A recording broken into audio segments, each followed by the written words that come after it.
Hello mga kalalab! So ngayon, magluluto tayo ngayon ng munggong gulay. Kasi Friday today. Meron tayong kalabasa, malunggay, chicharon, luya, giniling. Meron din tayo dyang sibuyas, bawang, okay? Kompleto ricados yan mga kalalabs. Meron din tayong pinakuluang munggo. Later on, ating ipapakita. But this one, ito muna mga pangunahing sangkap. So ito na nga yung munggo. Pinakuluan ko muna kasi actually si Roma gusto na talaga ng malambot na munggo. Okay, yun talaga yung gusto niya. So pinakuluan ko muna para later on tuloy-tuloy na yung luto. At ito na nga, hindi ko na na-videohan yung ibang part kasi si Roma po ang nagluto niyan. Okay. Late ko na na-realize na dapat pala pinag-videohan ko sa kanya yung kanyang process ng pagluluto niya. So, ayan. By the way, meron dito itong tinapa. Okay. Ito naman, nabawasan na ito kasi namigay na ako sa dalawa kong kapatid. Tapos, kumain na kami. Okay. Tara, kain na tayo mga kalalabs. Hey guys, ayan, tara kain tayo. Meron tayong munggo na gawa ni Roma. Ayan. Meron din tayong adobong pork adobo with kangkong. Gawa naman ng kapatid ko. Yung kuya ko si Gil. Kuya. Then meron akong saging and of course, rice. By the way, tapos na kami mag-pray. Although naka-forward naman yan. Hindi ko alam kung anong process nila.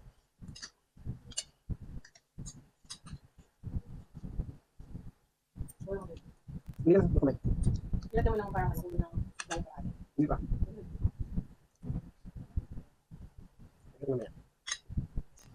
Pwede nilagay ito, no? Lagay sa manyo lang. Sabi ko, ay! Nagugustuhan niyo ba ng adobo?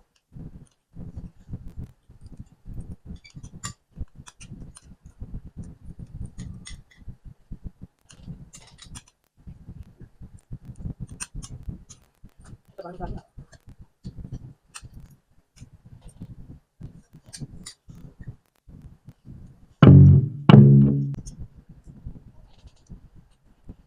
Ano tinik?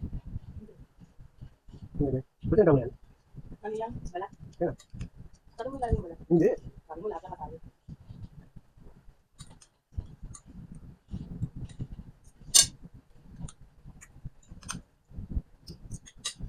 Basta mo yan. Ipakit ko lang yun. Lang, pakita ko sa yan. Sarap naman yun. Yung hindi. No comment.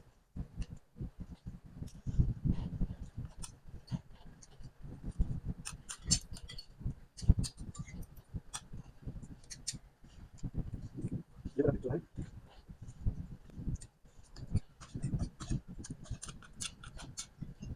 Pwede nyo sa ilan, sa may video ako.